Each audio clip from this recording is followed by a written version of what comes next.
So we're here with, you went to 2008 and 2012, right? Yes, both.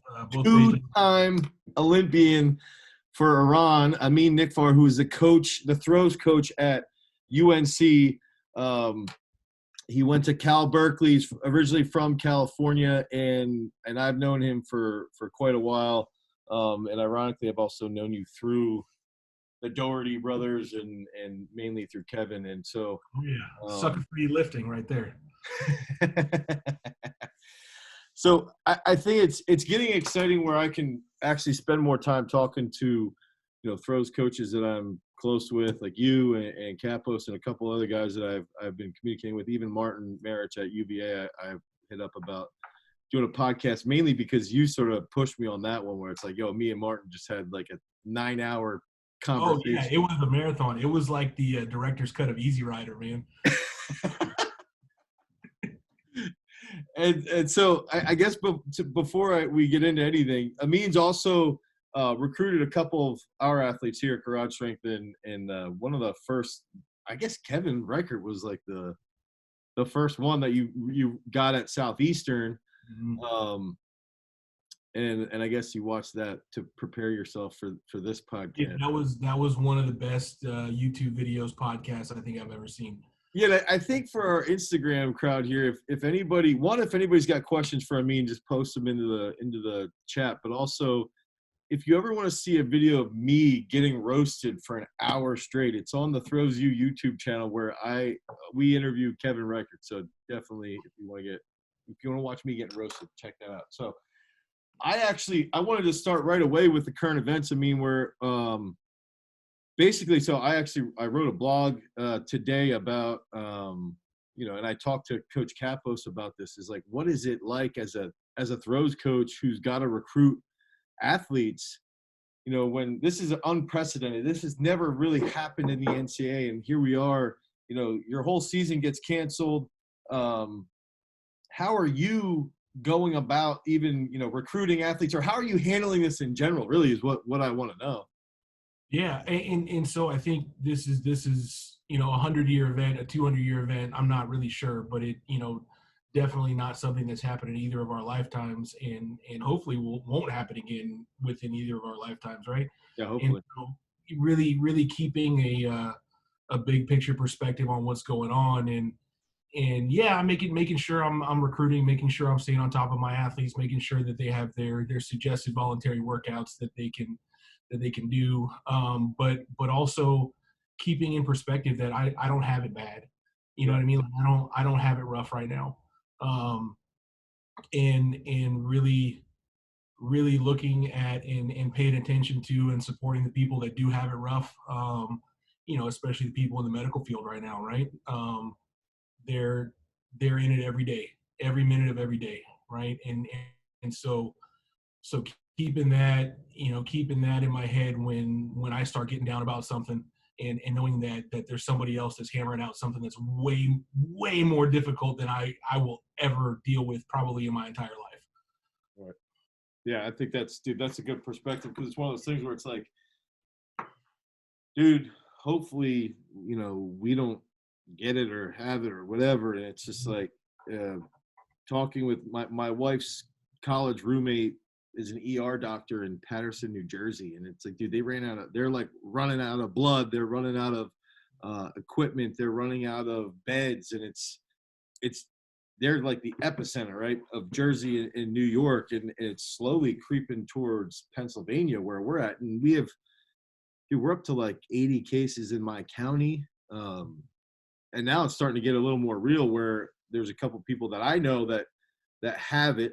One of the guys I actually used to train, a boxer, has it. And then that sort of, when I found out that Ehsan has it, I wanted to know, like, from your perspective, you worked with him for a while, him really, really well. What can you share about that, if you don't mind? Yeah, Ehsan's been a very good friend of mine since we met in 2003. He's one of my closest friends. We treat each other like brothers, right? And he's going through it right now. He's at home and he's taking care of himself the best he can, and hopefully he comes out on the other side okay.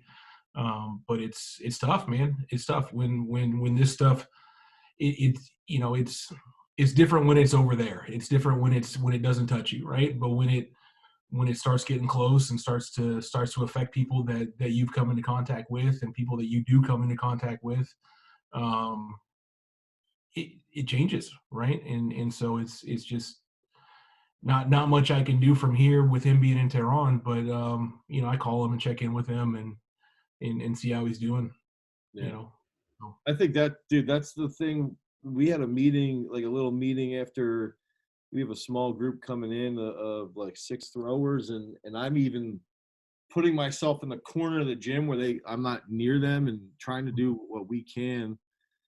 And I'm at the point where I'm like, dude, I don't even know if this is responsible. Like, I don't think that this, we've got 6 guys coming in. It might not make sense to continue to do this. And it's just, there's a lot bigger fish to fry in the world right now than throwing a shot. And I guess that's where, at the same time, we've got high school kids that we're in close contact and our elite throwers. And for you, your throwers at UNC, where it's like, even if they're at home, they still need to be in contact. They still need your guidance, and they still need you, as their coach, to just sort of give them that positive reassurance that they're going to be okay and they can continue to train through this. And it's like, dude, it's a really, really peculiar situation where it's like, what the, like.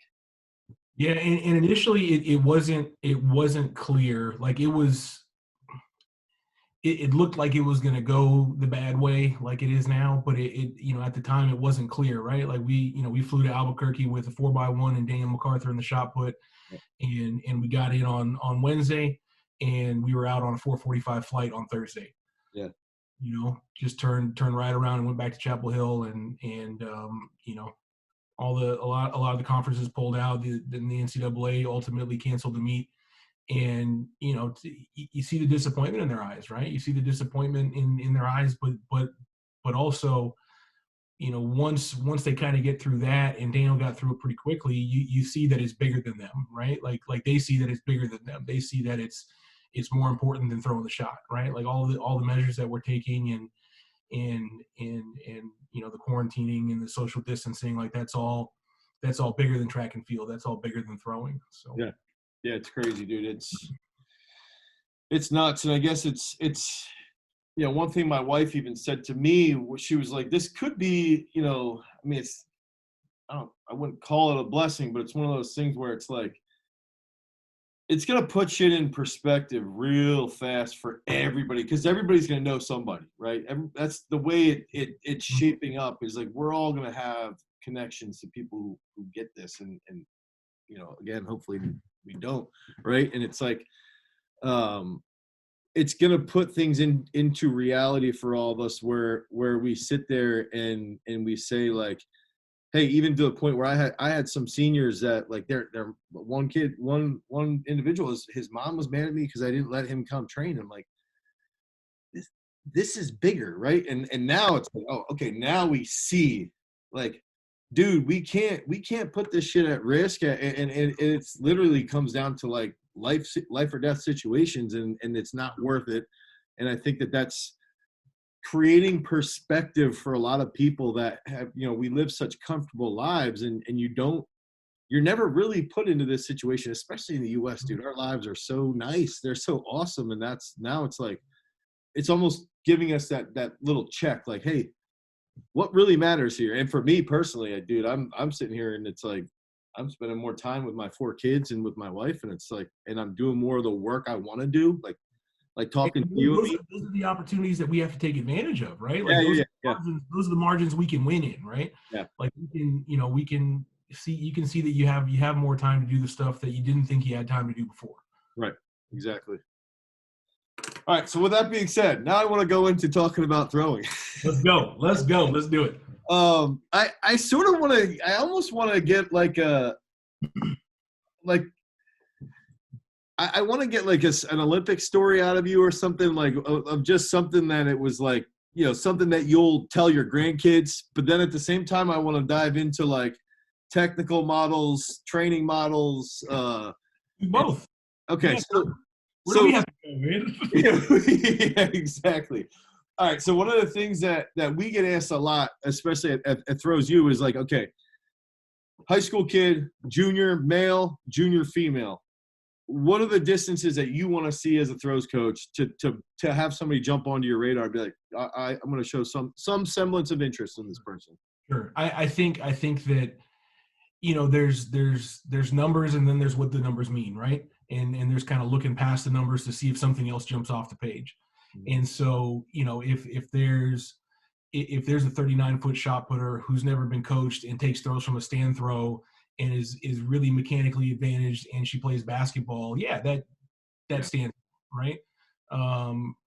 You know, and then there's other situations where, you know, if somebody's not mechanically advantaged and is a female discus thrower, and maybe it looks like, you know, like she dabbles in the hammer or another event, right? Like stuff jumps off the page, you know, but in terms of hard numbers, I think it's obviously the further the better, in trying to figure out how close they can get to, you know, what scores in the conference, you know, what does it take to make the NCAA meet? What does it take to score at the NCAA meet? And being conscious of that, and then it's just kind of guessing upside, right? Like using, you know, educated guesses to see, you know, like if a kid, you know, a guy throws 55 feet in the shot, and you know, he's 2.5 feet off the ground on the delivery, maybe he can throw a little bit further, right? You know, and what's that? Give him the double. Yeah, double.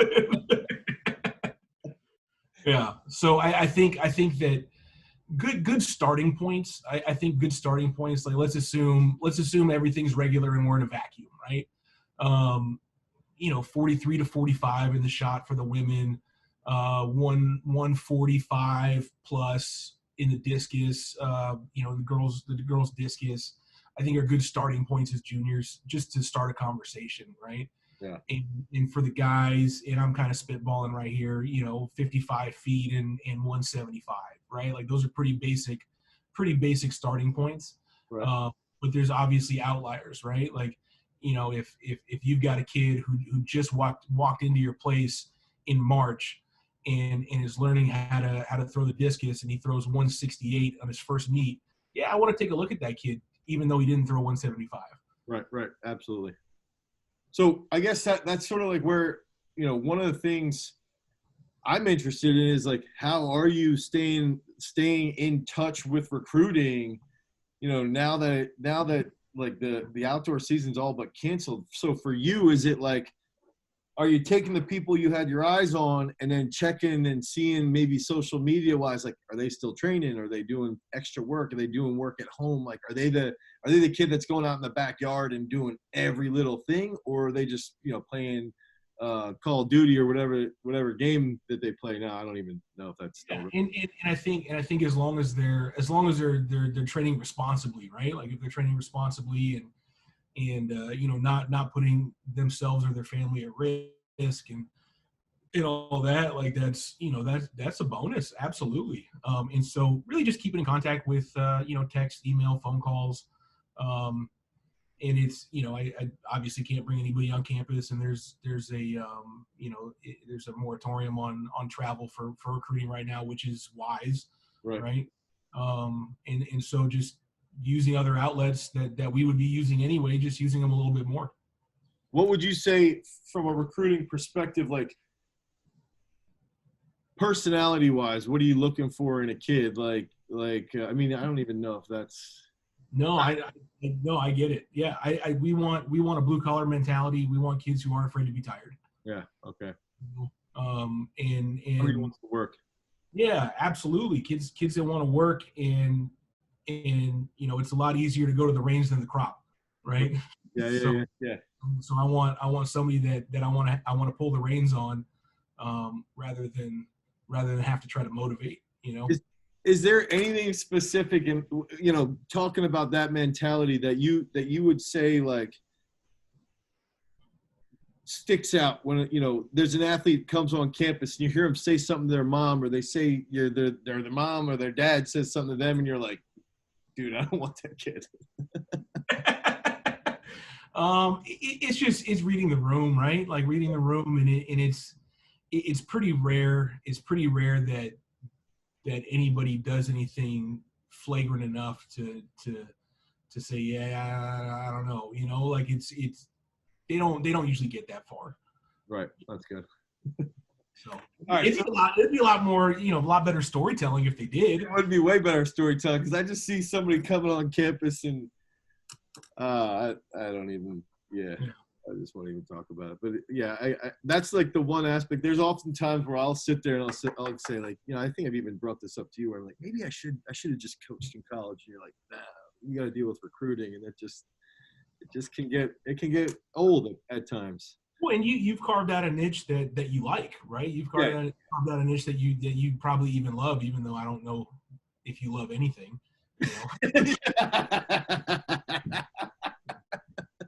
Oh, geez. Actually, we just got a good question on Instagram, and I think that this is telling. Is like they asked how to correct someone's technique without necessarily changing their style. So if you get, and I think you get somebody to come in. Some big timer, right? They come in, they're throwing really, really well, but you've got your technical model that you want to utilize. How do you approach that aspect without, it's the best recruit you've ever had, and you're sitting there like, all right, well, I want to alter them, but I don't want to change them too much. I think really, really trying to identify the things that make them who they are, right? The things that jump off the page, the things that likely help them throw far. And sticking to really, really general things, right? Yeah. And so, maybe there's a thrower who dumps their left side coming out of the back of the ring, crashes in the middle, and then throws 70 feet. Right. Do I need to change that? Right? Are we gymnastics? Is this subjective scoring? Are we going to measure how far it goes? Right. And so I think, and that's an extreme version, right? But I think the idea stays the same. Is if we really try to get that left arm locked in and inside the left knee and do all the things that we think we need to do, what is that going to take away, right? Like, what are we giving up because of that? And I think it's okay to make mistakes as a coach. It's okay to make mistakes as an athlete. I don't think either of those make you a failure, but I think that you have to make very calculated mistakes, right? And not be proud and know that if you do identify a technical mistake that you tried to plug into somebody that is not working, you got to have an exit strategy, Yeah, you got a plan. You got to sit there and say, like, all right, if this doesn't work, what's the buffer? What's the timeline of sitting there and saying, like, okay, it hasn't worked. Now let's alter this. Yeah, and I mean, we've all been wrong a lot of times. Right. And it's really just about, not taking it too far down the road once you see it, because if you start being proud about it, then it's better. Good luck, man. I think that's something I wanted to share is that, and I didn't even mention that you coach Alex Young, one of the best hammer throwers in the U.S., NCAA champ in the weight, world champs qualifier 2017, one of the front runners that could go to the Olympics in 2021. And I think that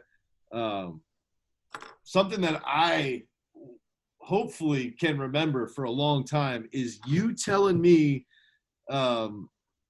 this long story about his big foul at USA's, and Amin's telling me this story, and I'm sitting here like, dude, just shut up. Like, you're telling me some bullshit about his monster foul down the right sector, and then he sort of like pulled back a little bit. Oh, that was one of the greatest coaching errors I've ever made in my life. Yeah, and you're going on like you I guess you had told him on round 2, round 3, sort of like back off a little bit. Yeah, and go ahead. Sorry, go ahead. So what was cool, and you could elaborate more on the story, but the story that I experienced was that. But then when I'm at U.S. Nationals indoors this year, you had told me the story like 2 or 3 times, I think.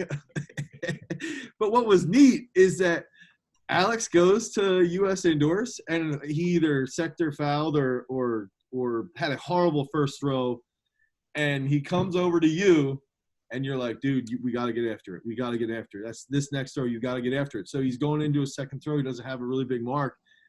And I wanted to see how it all played out because you had already acknowledged that you had made this coaching error. And for me to watch, dude, I was sitting there like, even me telling the story, I get chills because I'm like, yo, this is the stuff that people need to see and experience. And he just went in and just like smacked the shit out of his next throw. And you you were just like, that's what we got to work on. That's what we got to work on. And it's like, that's why those meets, those like some people don't necessarily they don't value the weight for a reason being from a technical side. But there's a lot of value that can come out of that competitive side. And I think that, Alex could never go to U.S. indoor nationals for the rest of his career, and he'll still have that lesson that he learned from the weight as far as being a competitor. And you've got that as far as being that, the coach in that situation. And that's where it's our lesson, right? Like both outcomes, it's our lesson. Yeah. And so to give the hundreds of viewers at home, little background on the story. So Alex has a big foul at USA's in the hammer, and big foul at the right sector, and it was my coaching error. Like I want to take as much responsibility for it as possible. Is my coaching error was allowing a slower, easier, more relaxed throw in round 2 rather than trusting what we've done and getting after it again. Yeah. And that's a mistake I'll never make again. And so taking that in USA indoors and having a not ideal round 1, all right, well, let's double down in round 2, right? Because the reality is that the kind of the environment of the men's hammer right now in the U.S. is not one of safety throws. No, right? no. And you will not make a final with a safety throw. Not anymore. No, it will not happen. And so we have to trust what we've done. We have to trust the system. We have to trust every minute of every training session we've ever had. If round 1 doesn't go right, okay, we're going to do it again. And if round 2 doesn't go right, okay, we're going to do it again. And I think that's how you have to do it right now, because the men's hammer is on a really good uptick. Yeah. And it's fantastic to see the guys that are throwing far right now. They're absolutely crushing it. And it's impressive to see because they're not isolated to one camp, right? Like they're spread out. Everybody's spread out, dude. That's what we were talking about this morning. Is there could be 6 or 7 guys over 76.50 in the fight, like at the trials, just at the trials, and it's like, and what for me, what's neat is Alex. I feel like was essentially, he was like probably the first guy that wasn't your typical American hammer thrower through the ranks of development, like Rudy and like Connor McCullough, where they threw it earlier in their career. Alex, as far as I know, he didn't throw it till college and he's got a young training age, right? Yeah. No knock at all on Connor or Rudy, right? No, not at all, because they're savages. They're absolute savages. They've got a bit older training age. Yeah. Right? So having a guy with a younger training age that is knocking it out of the park right now is pretty. And he gets it.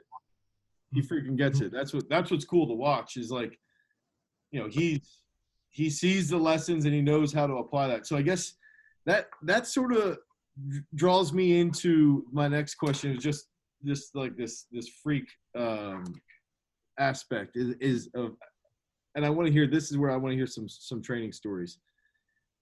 Alex, I think is he an athletic freak physically? I think he's above average. I think he's definitely a physical stud, but I think he's freakish more so in his mental development, and I think it helps having you there because you hound him from the technical side. But I always heard the story. I don't know if Doherty probably blew this out of proportion, but he always claimed that you were one of the freakiest guys that he saw in the weight room, and he jerked like 225, and I want to hear your side of this story. I don't know, man. I think the longer I'm out of sport, the better the stories get, right? So I was actually telling a story about Dylan. Froze up. Oh, sorry. Is it coming back yet? You there? Yeah, I'm here. I can hear you. We're having some technical difficulties here. You there, Amin? Yeah, I'm here, man. I'm sorry. Okay, I got you. Yep. So I was just saying that I think the longer I'm out of sport, the better the stories get, right? And so I don't want to take away from the mystique at all. um, but I had good overhead strength, right? Yeah. Like I had above average, above average overhead strength. For a shot putter, it was average, right? For how I think, I think I was like, if you could compare my overhead lifts to my throwing, I think my overhead lifts were better. Okay. You know, um, I think, being a low 20-meter shot putter, if there was a direct correlation between the jerk and the shot put, it probably should have gone a lot further. That's a great way to put it. Yeah. So, But one of the things that I'm we've all got these moments in the weight room that we love to talk about, right? And one of mine that I wish there was video of, but I've got witnesses with Rob Earwicker and oh, yeah. one of the Dohertys may have been there, but the Thomas Inch dumbbell, right? Oh, shit. So they had one at the gym in Mountain View, and so I spent about a month, 2 or 3 days a week trying to figure out how to pick it up, right? And then I was able to deadlift it with one hand, and then figured out how to shoulder it, and then jerk it. So, Oh, that's pretty legit. Yeah, it was pretty cool, man. I know I'm sure a bunch of people have done it, but Dude, that's it was legit. pretty cool. So I have a picture of it with picture of it overhead. Okay. With no video of doing it. That's because, dude, that's the thing that sucks, is that, like, we grew up, YouTube was just coming around, and nobody had cell phones that could record what they can today. Yeah. So, I guess. And so with the weightlifting stuff, my experience with Olympic weightlifting, I started lifting with Jim Schmitz between my junior and senior year of college. Well, between my third and fourth year of college, I was on a 5-year track, and really made it a point to decide to be good at throwing, right? And so I spent the summer with Schmitz and really learned how to clean and snatch and squat and do all the Olympic movements and jerk, and PR'd by 7 feet the next year, right? 7 feet. 7 feet. Went from a 54 something to 61 mid. Holy shit, that's awesome, dude. That's awesome. Yeah, and then the next year I was like, okay, well, we'll just run it back. We'll do it again. PR by 4 inches. So, but that's also a testament to, like, if you do the same stuff all the time, it might stop working, right? Right. And so, like, how much do I need to lift to be able to throw the shot, right? And so, I had an okay snatch, okay clean jerk, pretty good jerk, and there was a point where it stopped working, and working with Mo Satara after college, started being really calculated with heavy balls and light balls, right? So just heavy implements, light implements, threw everything up to like a 9, 10K, threw everything down to a 5K, and got really dialed in with that stuff. That's what I wanted to ask. Is like, what was one of the things that, as you worked up as an athlete, that you don't do at all, or that you learned as an athlete, and you're like, you know what, I don't think that was really effective as in that you don't utilize now as a coach? Yeah, I think that the biggest one is moving weight slowly. Okay. Right. And I think sometimes I get pinned as the guy who doesn't like to lift heavy, but that is not true. Right. I'm the guy who doesn't like to lift slow. Okay. And so I think that there's a there's a bar speed that I like. Yeah. And we try to put as much weight on that bar speed as we can.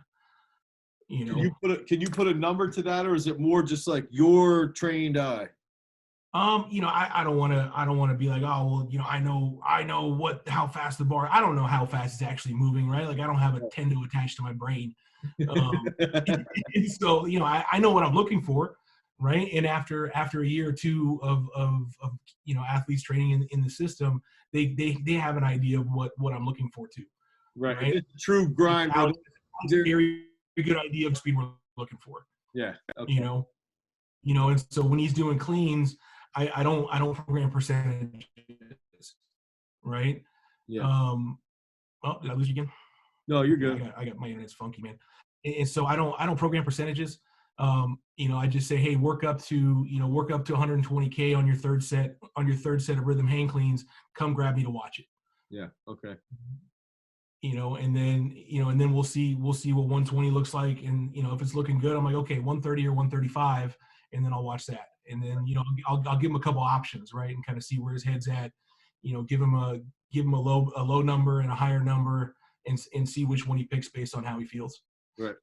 I mean, dude, that's not my what I'm saying doesn't matter, but that's exactly what we're doing. We don't do any percentages unless I'm dealing with somebody who's like a remote athlete. But most of the time, I'm still working. Like, I'll give them a range and just say, "Yo, stay here and hit good, solid movements." Now, the problem is, like, I tend to also be the meathead where I'm like, all right, if they're grooving, like, especially we want to see it, right? We want to see it. That's where I'm so bad. Like today, Sam was like, Dane, can I start my front squats at 200? I was like, no, 195. And then he goes, 200, 213. Dane, can I try and break the gym record? And I'm like, all right, just do it. Yeah, just do it, man. And there have been times like, like Daniel MacArthur, right? Daniel MacArthur has a good bench press, right?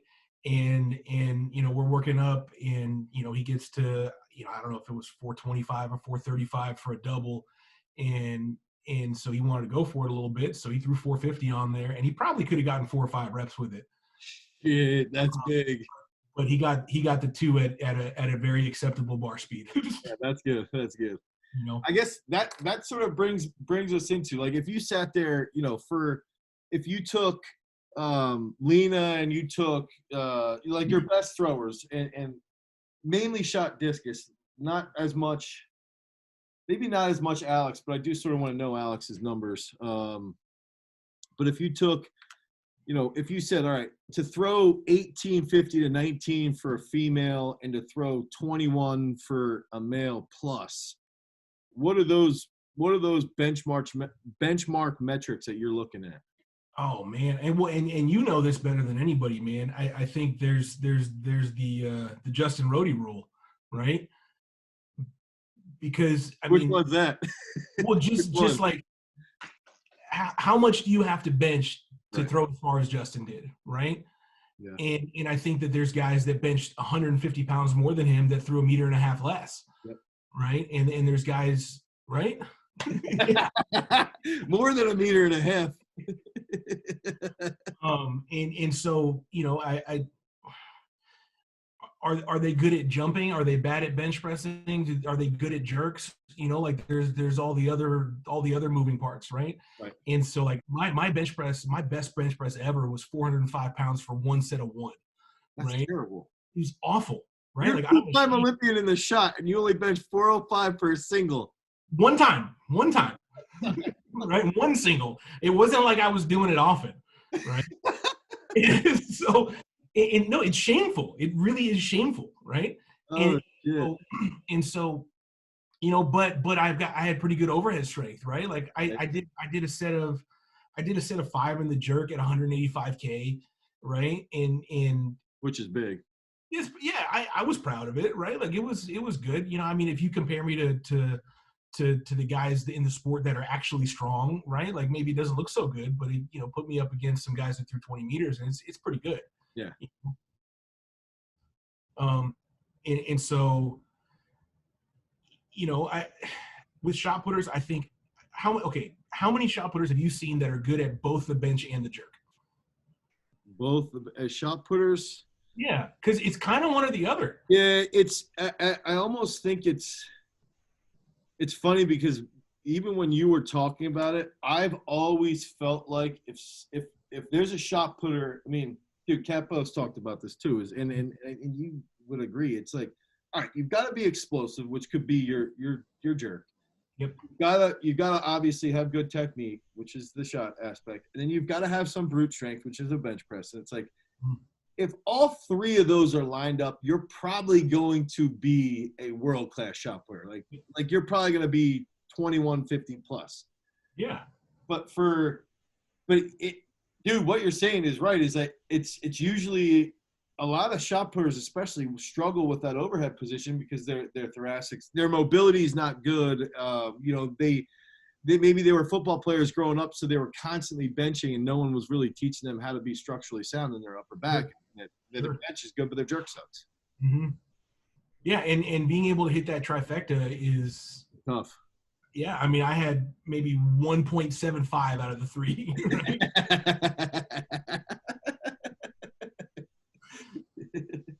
And so let's take Lena for example.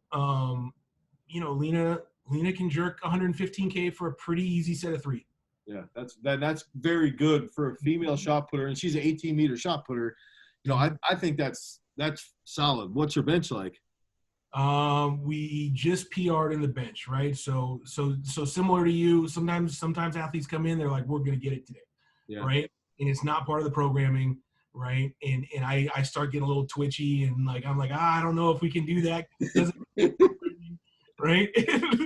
and then I'm a pushover sometimes, so I came like, all right, let's go get it, right?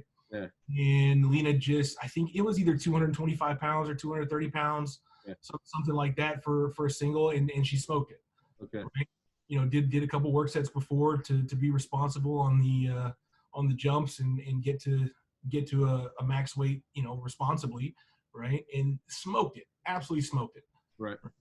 But we also don't focus on heavy singles, right? Yeah.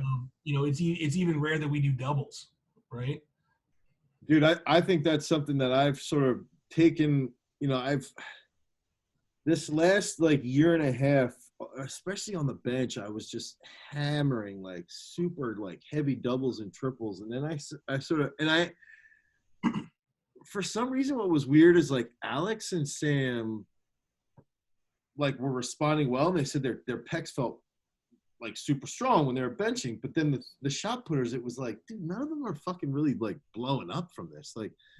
Maybe I've got to back off and do sets of 3 to 5 at what was that in season? Was that a prep period? What was in a prep period, but it's I still think it had a negative impact, where they weren't grooving sets of 4 or 5 reps. It was struggle, 1, struggle 2, whereas the other factor that comes into play with a stud like Sam or Alex, or Alex in your case, Alex Young, is guys that are wired like that, dude, they know how to move well. That's it. They don't ever really grind anything because they can't grind. If they get stuck, they're done. There is no slow twitch at all. Well, and I'll add on to that is with the weight room stuff, the problem is they'll do it. Yeah. Right? That's the problem. If you program heavy deadlifts, heavy bench press, heavy back squat, heavy cleans, they'll do it. Yeah. Right. and they'll PR and they'll do well. And then you'll get outside, you'll be like, I don't know why the implement's not going. We hit all these numbers in the weight room. Right? You don't know why, right? You don't know. You can't figure out why the implement's not going. You just cleaned 200 kilos, idiot. Then I'm sitting there going dude, 200 kilos, that's a heavy deadlift some days. Yeah. I can do the load and roll with 200 kilos now. Yeah, I think that's the one thing, and just what you had mentioned with Mo. And I remember Dr. B speaking real highly of Mo, and I've talked to him a couple times, but I don't know him as well as you, obviously. But where you had mentioned about you threw all the way from the 5K up to a 10K, and I think that's having a weight room focus for strength and having these benchmark numbers is important to a point, but it's also hey, MacArthur, you could probably bench 230, or let's just say let's pretend you can bench 500 pounds. Well, let's get your 10K up to 17 meters or whatever, and let's get your 5K to 23 meters. Then we'll be talking about how we're utilizing that 500-pound bench press across all spectrums. And I think that's where it's I don't know if you could do this, but there's got to be some formula for specific individuals or specific body types where it's hey, this type of wiring, it's more important to focus on the varying implement weights than it is to focus on the bench press or weight room numbers in general. Well, and I think that's tricky because then I get pinned down as the guy who doesn't like to lift heavy, but my guy just benched 450 for a double, right? Am I not the guy who likes to lift heavy? Yeah. Right? No, I'm the guy that likes to lift fast. Yeah. Right? I think too, just seeing, I mean, I don't necessarily pin you that way. I think it's I think it's interesting. You know what? I did want to bring this up to you is like, why do so many throwers think that there needs to be like, if you're throwing a 16-pound shot, you should only throw a 14 or an 18. You shouldn't throw a 20, or you shouldn't throw a 6K. Why do you think that is? I'm not sure. I'm not sure, right? But I think that there's so many ways to do it, right? There's so many ways to do it, and there's so many people that can do it, right? And so, maybe my weight room doesn't match with throwing a 5K and a 20, right? And if my weight room doesn't match with throwing a 5K and a 20, I throw a 5K and a 20, maybe it's not going to help, right? And so if I'm expressing a little bit more strength in the weight room and a little more of the grindy kind of reps, maybe keeping it 14 to 18 is the way to do it, right? Yeah. What do you do with Alex? Does Alex throw it with the hammer? Does he throw it? What's his range? 5K at the bottom, and we it's at least a 10. We might have touched a 12 and a half a couple times on a full length wire, but really just a couple times to know that wasn't the right move for that training cycle. But 5K to 10K right now, we don't touch the 5K very much at all. He responds really well to the 6K. He responds really well to the 18. He responds really well to the 9K.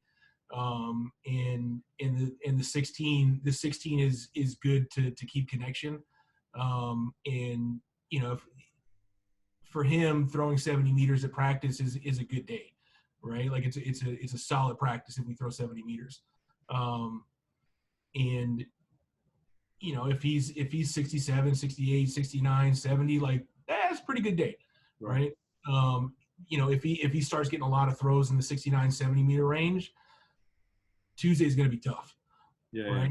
Yeah. And sometimes he'll come out and do it again on Tuesday, right? He'll do it again on Tuesday in that same range, and I'm like, okay, well we're gonna be blown up for a few days now, So yeah. So then you can factor in, the next couple of days. I guess that's my next question is, are you sitting there saying like, all right, we're throwing for 4 weeks, static 9K, 6K, or do you alter it day to day? Right now not right now, but typically we're on a scheme where Monday and Friday will match up in the throwing, and Tuesday and Thursday will match up with the throwing. Okay. And kind of the reason for that is, we want to have kind of more intense sessions on Monday and Friday. If you got to assign a percentage to them, maybe 80 or 85. And those are typically the days that need to be spaced out because they hit them pretty hard, right? And then Tuesday and Thursday are really just to reinforce the technique with a heavy implement, maybe a short wire heavy implement to get some of the same frequency in the turns, right? And really just kind of rejuvenate and recover and reinforce technique for the next hard session. Sure. That makes sense. Yeah. So I sort of want to know too, I know I'm jumping all around here, but I also wanted to know, you get new athletes, okay? So you get somebody who comes in at UNC and you just want to know how are they wired? Did they throw far in high school because they're strong or because they're explosive, or maybe they're like the hybrid type? How do you sort of sit there and say, like, because I see Alex and tell me if I'm an idiot or I'm wrong, but he seems very twitchy, like he's super explosive. Okay. He just looks like a dude who could blast a hole through a wall if you asked him to do it. Like he's just wired. That's 100% spot on.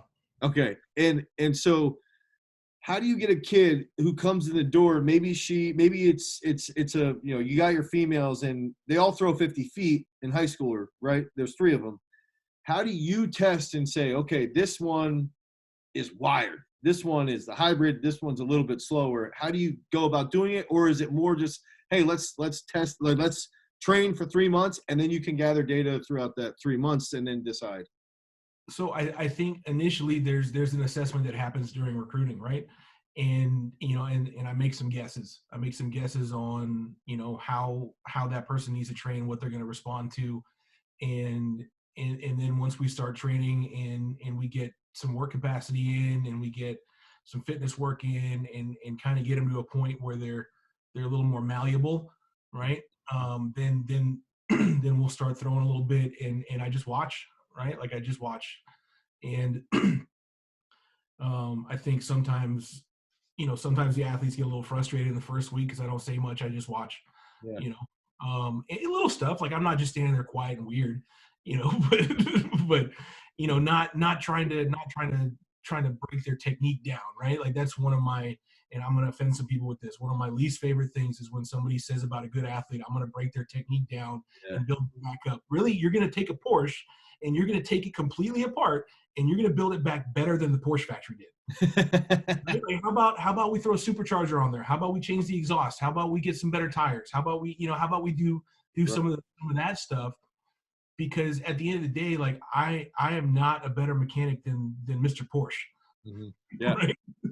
No, that's actually, dude, that's actually a really good way to talk about it. And we're talking with Amin Nikfar here from UNC. Somebody asked, and I think that's, dude, that's where I even spoke to you a little bit about this, is where I've struggled, is that as in my situation where we have high school kids who are coming into our gym and they're training hard, they're training their asses off, and we've had multiple girls throwing 15 meters, 3 of them now in the last 3 years. And one of the things that we've struggled with and that I've failed is like, how do I sort of prep them to go to college and know that they need to be, coached, but also from the collegiate perspective, thinking like, should someone's technique be completely broken down, or should they continue to just build on top of what they have? And I think it is still a case by case scenario where it's like, we had Keely through 15 meters with the glide. It's like, well, let's see if she can spin, and play around with that. And then maybe if it doesn't work, then we go back to the glide. And I think that's where that's a tough thing, even with recruiting from your perspective, where it's like, hey, you might not have the exact technical model that you coach at that moment. You won't break them down, but I think going back to what you talked about in the beginning of this podcast is that you basically said, look, we're going to have very generalized concepts, big themes, and you will execute those big themes by the time you're done at North Carolina. When you're done at North Carolina, you'll have those big themes, and it'll be based around how you move, not necessarily, exactly doing it this precise manner. And I think that's, I mean, I don't know if that's a good interpretation. No, I think that's pretty close, right? Because at the end of the day, the implement needs to move, and the implement needs to fly, and the implement needs to land far away. Right. And so looking at the way everybody's built, right? Like how can we assign one technical model, right? How can we assign one technical model when we have so many different finger lengths, arm lengths, leg lengths, torso lengths, foot lengths? Like how can you even think you can do that? Right. I think so looking at big themes and looking at ball movement, implement movement, javelin movement, whatever it is that we're throwing, looking at the movement rather than where they need to be in space because the book says so. Right. I think that's where you had mentioned that you were pegged as the coach who doesn't want to lift heavy. And I think that even to a point, my own athletes will peg me as like, Dane wants everybody to throw like Ryan Krauser. Dane wants everybody to throw like Rhodey or Harding, whatever, And I think that, my own athletes will know it's still that principle. It's a big picture, big theme thing. I think that's really important for everybody to understand, is that obviously if all my throwers threw like Ryan Krauser, we'd probably be in good shape. Like we'll be okay.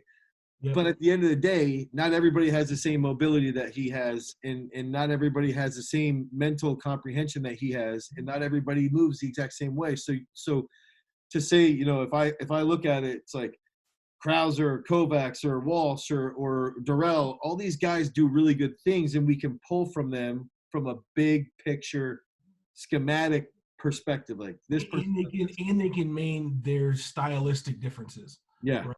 And so I think that, and I might get a little bit out in the ether right now, but I think that if you look at throwing and really any sport, right, look at it like a performance art, right? Like, Like how could I as a responsible art teacher hammer some super talented kid into painting like Picasso? Exactly. Yep. Yep. Yep. How could I do that and be responsible, Yeah. right? Why don't I let them learn how to paint and have and be really good at painting and express their talent in painting and be proud of hanging it on a wall based on what they're good at, Yeah. right? Just because it doesn't look like Picasso or Van Gogh doesn't mean it's trash. Right. Right. Right?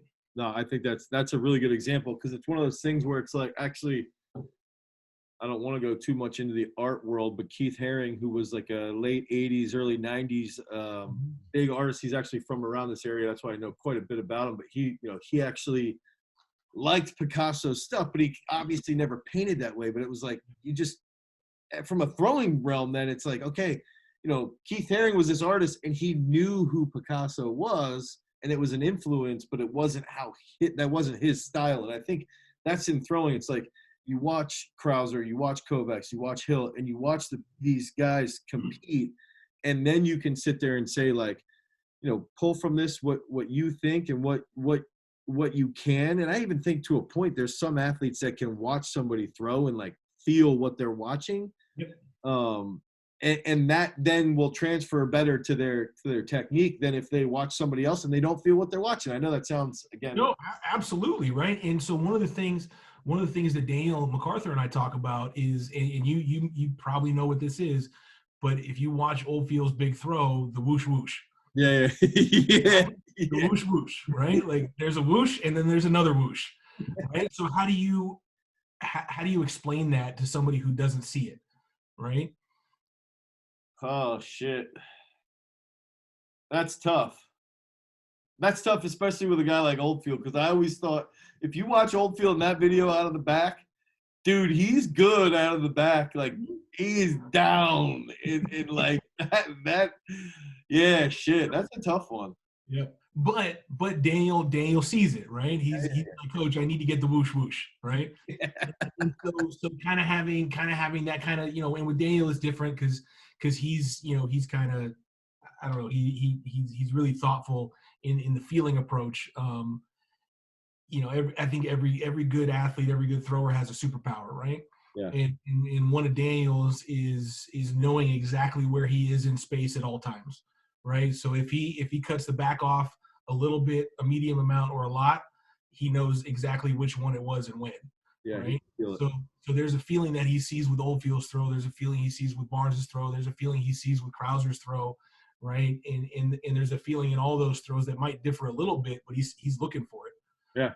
Yeah, for sure. So I guess that sort of takes me back into this. We just got this question from Maria, one of our girls who's the number one shot player in the U.S. in high school. And she just asked, what have you seen, like use Daniel, for example, from an academic perspective, when you're getting close to finals or if he's got like a big project or something, how have you seen this? Because this is where I don't really have to deal with this with post-collegiates at all, except for with work, with jobs. And with our high school kids, when high school kids complain about academics to me, I pretend like I pretend it's not even there. But you're not in that situation. Like you've got to take it for real. So from your perspective, especially at UNC being such a good academic school, maybe not as powerful as Penn State. But What does you talk to? Yeah. How do you handle that from a coaching from the physical side then? Yeah, I think the most important thing, and I'm going to sound really cookie cutter, is that the most important thing is being a student. Yeah. Right. That's ultimately the most important thing for every one of these student athletes is lame. Yeah, super lame, right? Seriously, it's to be a student, right? Because I think so many student athletes will never take a throw where they get paid, right? And so okay, what are you going to do after college, right? And so having a degree and focusing on that and focusing on getting good grades is very important, right? And so and it's the same approach we take to training, right? Like we have to make an effort every day, right? So does it change during finals? Yeah, it changes during finals because we have a few more concessions if things are hard for them. Yeah. Right. I don't have a problem. Like if a student athlete shows up and they look dog tired, I'll run them off, right? Yeah, yeah. Like go home and I it's have a problem with that. and in some cases it's better to do that. I had a student athlete last year at Stanford who came to practice on like a Friday, having worked 50 hours on a single computer science project. Yeah, so they're just sitting in front of a computer. You go home and go to sleep. Yeah, Go home and go to sleep, right? And so kind of case by case basis, right? And there are other times where they need it, right? Like they need it. They just finished the final, and they just finished their last final, for instance, right? And they're fired up, they're excited. Okay, let's go get it, right? right, yeah, it's almost like a release then for them. It's like that's their out. Yeah, So just looking at it the same way we would look at any other stimulus in their life, except this one is very, very important. Right. Yeah, for sure. I guess so we just got this question. How can you make a rough estimate for projected growth for throwing distance? And I wanted to say, like, I mean, I think that's a tough question. It's a tough one to answer, especially when you look at somebody like, I know MacArthur's been good. Like he has been good, but I don't know. He didn't. He threw I think 59 and 170 something his senior year, and he only threw a senior year. Yeah. So okay. So how do you take him and how do you see?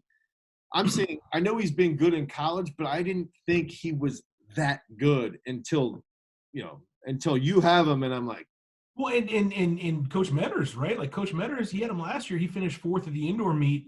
That's true.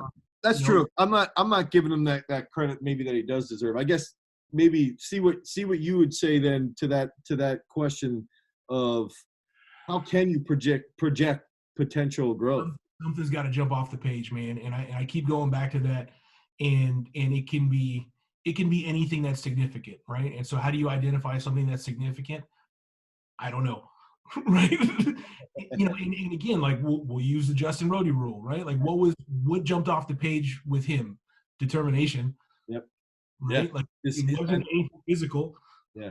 Right. What's that? His mental capacity that he had, and I think that's. Yeah. No, you just saying that, it's like that makes sense with everything. It's like, I think it goes back to, I know you had said we're going into the ether with this, but when you look back at throwing in general, it's like it's such an art that even when you're teaching it as an art, because there's so many things. Like, look, like Sam's this strong and he's gonna throw 67 plus, but somebody else who throws 67 plus doesn't need to be that strong. And they might have to do it perfect. Yeah, exactly. They might have to do it perfect. Right. Like I think that there are people that have 2 or 3 things that jump off the page that can throw, let's say, 67 meters in the discus like this, right? Yeah. And there are people that can only do that if it's perfect. Right. And there's everything in between, right? And so I hate giving these kind of answers, but they're the ones I think are true, right? Like I think and even like listening to you and knowing you is like you've got your system here, and this is that system of existence. So let's use this. Yeah. This is a means system of existence. So this is like the big picture. But you might have an athlete here and an athlete here and an athlete here and an athlete here and an athlete here and an athlete here, and they're gonna mold around the system. But it's up to you to understand like what type of stimulus they respond best to, and what type of stimulus and what type of cues they respond best to, and it's not forcing your system onto them. It's mainly just gradually bringing them in around what you have to offer, and they're gonna. I want to, and this I don't, this might sound bad, right? But I want to exploit every variable we can. Yes, yeah. Right? I want to take advantage of every opportunity, every angle, every margin that we can, because it might matter. Yeah. Right? Yeah. It might matter, and then when we find out what does and doesn't matter, then the fun starts. Yep. Right. Then the fun really starts.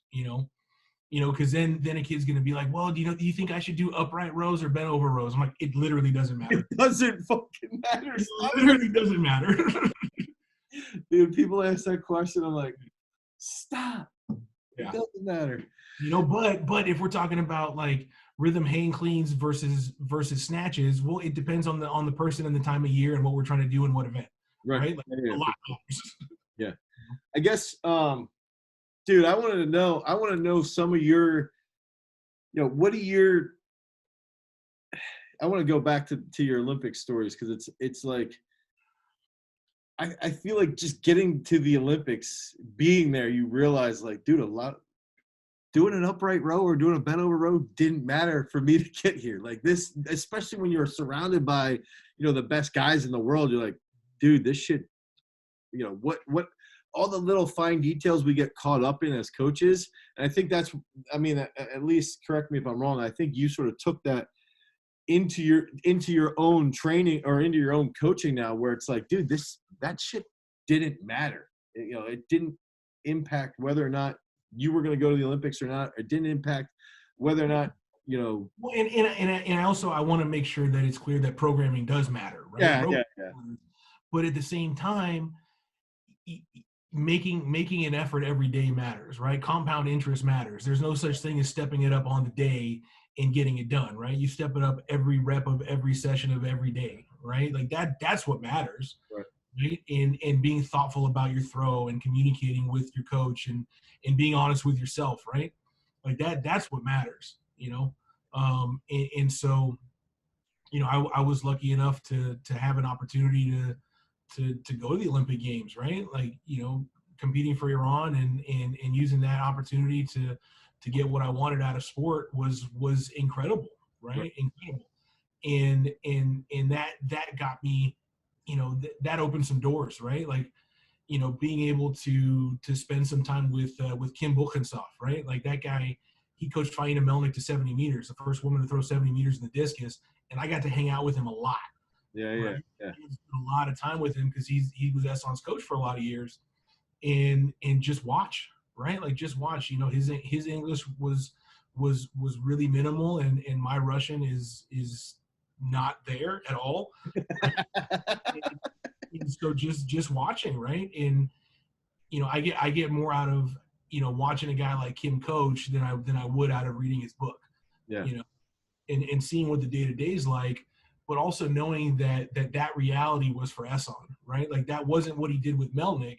That's what he's doing with Esson, right? And I think that was the big takeaway was, it's not so much, here's the book, go do it. It's here's some of the rules of engagement, some of the things you have to accomplish. And, here's this body that a lot of those rules aren't going to work with. And so you got to figure out how to accomplish those things anyway. Right. Because, if you've got Sam and Esson and you got the same program, it might work for both. It might work for one. It might work for neither. Right. Yeah. And then it's up to figuring out like, okay, what is it that worked for Sam that didn't work for Esson? What, vice versa. So you can sit there. And even with Alex Young and AJ Hicks, right? So AJ's been training with us for a few months now, and those aren't the same guys, right? They're not the same guys. We can't do the same things. But there are some guesses I can make, and some of them I'll be right and some of them I'm wrong. And when I'm wrong, we'll regroup and we'll do it differently. Yeah, absolutely. I think that's a really good statement, just because you sit there and it's like, I'm thinking about in our, if you take Sam and then you compare him to someone like, I have a guy, Legend, who's sort of on the come up, who I think would be legit. And it's like, Sam has all the intangibles. He's got the mindset. He grinds all the time. He gets it from a technical perspective. He's wired. He's strong as hell. And Legend's not that same. And if Legend threw as hard as Sam does all the time, he'd die.